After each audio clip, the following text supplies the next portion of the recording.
In order to answer the question, what matters most to me and why, I will have to start with a simple word: adventure. Adventure, defined as the exploration of an unknown territory, has allowed me to gain the maximum amount of experience that life has to offer. When I make a difficult decision, I determine which path will allow me to gain the most experience, whether it is choosing what to study, where to travel, who to talk to, and what career path I want. My parents lived in Southern California for over 40 years. They grew up there, started careers there. All their friends and family lived there.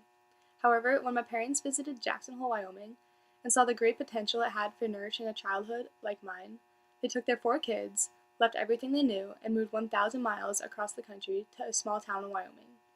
I was raised on adventure. Experience allows one to grow through failure, pushing comfort zones, and expanding one's perspective.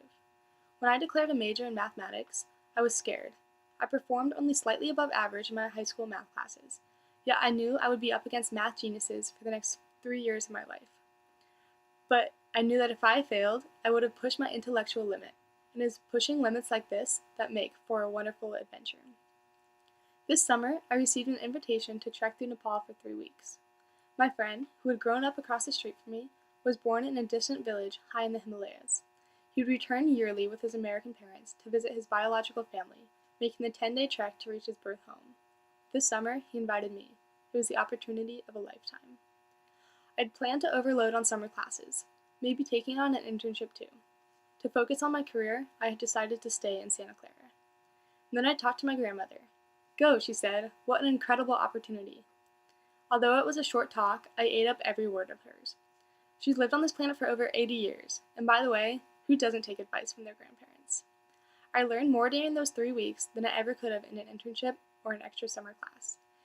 Embarking on a 20-day trip with 5 boys and myself pushed my physical and psychological limits. I walked around a 27,000-foot mountain. I talked to a reincarnated monk about God and the afterlife. It was an experience I would not have given up for anything. As I choose my next path in life, I will keep adventure as a priority. I want to begin a career that pushes my limits and fosters knowledge. Whether I work with a tech company in San Jose, do banking in San Francisco, or take time off to travel, I will be pushing my boundaries to experience something greater, embarking on a real adventure.